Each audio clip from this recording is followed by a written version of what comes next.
మనకి 2 రకాల సర్జరీస్ ఉంటాయి రొమ్ము క్యాన్సర్కి. ఒకటేంటంటే ఓన్లీ క్యాన్సర్ గడ్డని మాత్రమే తీసేసి మిగతా రొమ్ముని అలాగే ప్రిజర్వ్ చేస్తారు. ఇంకో రకమైన సర్జరీ ఏంటంటే మొత్తం రొమ్ము అంతా కూడా తీసేస్తారు. రొమ్ముతో పాటు చంకల్లో కొన్ని గడ్డలు కూడా తీసేయడం జరుగుతుంది.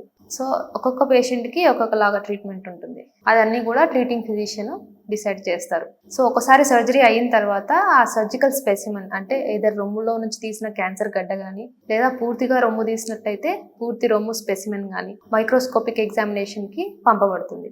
ఈ మైక్రోస్కోపిక్ ఎగ్జామినేషన్ పిక్చర్ని బట్టి తర్వాత ఏ పేషెంట్స్కి ఫ్యూచర్లో మళ్ళీ రొమ్ము తీసేసిన భాగంలో క్యాన్సర్ వచ్చే అవకాశాలు ఉంటాయి అనేది ప్రెడిక్షన్ జరుగుతుంది. దాన్ని బట్టి రేడియేషన్ రోల్ అనేది వస్తుంది. ఫస్ట్ కేటగిరీ మనం తీసుకున్నట్టయితే ఓన్లీ క్యాన్సర్ గడ్డ అనేది తీసేసి రిమైనింగ్ రొమ్ముని అలాగే ప్రిజర్వ్ చేసిన పేషెంట్స్ ఉంటారు కదా, వీళ్ళల్లో అందరి పేషెంట్స్కి కూడా రేడియేషన్ అవసరం పడుతుంది. ఎందుకు అవసరం పడుతుంది అంటే ఒకసారి క్యాన్సర్ గడ్డ తీసేసిన తర్వాత మిగిలిపోయిన రొమ్ములో మళ్ళీ క్యాన్సర్ వచ్చే అవకాశాలు ఉంటాయి.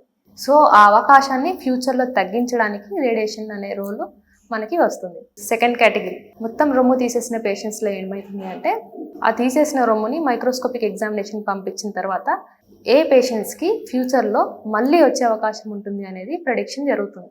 సో ఆల్రెడీ మొత్తం రొమ్ము తీసేశారు కదా, మళ్ళీ ఎక్కడ వస్తుంది అనేది ఒక చిన్న అనుమానం రావచ్చు. ఆల్రెడీ రొమ్ము తీసేశారు, మళ్ళీ వస్తే ఎక్కడ వస్తుంది అంటే మనకు రొమ్ము తీసేసిన తర్వాత అక్కడ సూచర్ లైన్ వేసిన స్కిన్ పైన ఆ చెస్ట్ వాల్ పైన మనకి మళ్ళీ క్యాన్సర్ వచ్చే అవకాశం ఉంటుంది.